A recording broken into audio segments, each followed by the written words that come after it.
ସାଙ୍ଗମାନେ ଆପଣମାନଙ୍କ ପ୍ରିୟ ଧାରାବାହିକ ମୋ ସିନ୍ଦୁର ଅଧିକାର ଆପଣମାନେ ଦେଖିବାକୁ ପାଇବେ ଏକ ଜବରଦସ୍ତ ସିନ୍। ହଁ ସାଙ୍ଗମାନେ, ଆଜି ମୁକ୍ତି ମନ୍ଦିରକୁ ଯାଇଥିଲା।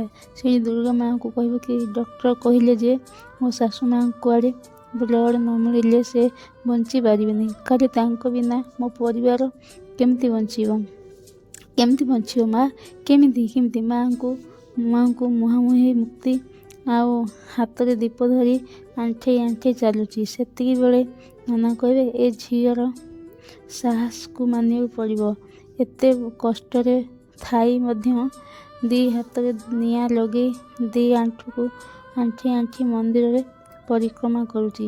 ସେତିକି ବେଳେ ମୁକ୍ତି ଝୁଣ୍ଟି ପଡ଼ିଯିବ, ଆଃ କହି ଚିଲେଇବ। ତାପରେ ପବନ ଧୋକା ହେଉଥିବ ମଧ୍ୟ, ସେତିକିରେ ବି ତା ଦୀପ ହାତରୁ ଜମା ବି ପଡ଼ିବନି କି ଲିଭିବନି।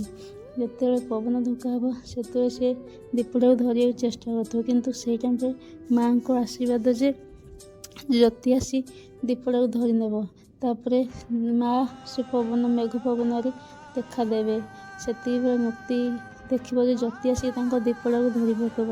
ସେ ଏତିକି ଖୁସି ହେବ, ମୁକ୍ତି ଆଉ ଜ୍ୟୋତି ମୁହାଁମୁହିଁ ହେବେ। ଏତିକି ଖୁସି ହେବ ଯେ ବିପଦ ସମୟରେ କିଏ ଜଣେ ତାକୁ ସାହାଯ୍ୟ ହେଲା। ହଁ ସାଙ୍ଗମାନେ, ଆପଣମାନଙ୍କୁ କ'ଣ ଲାଗୁଛି?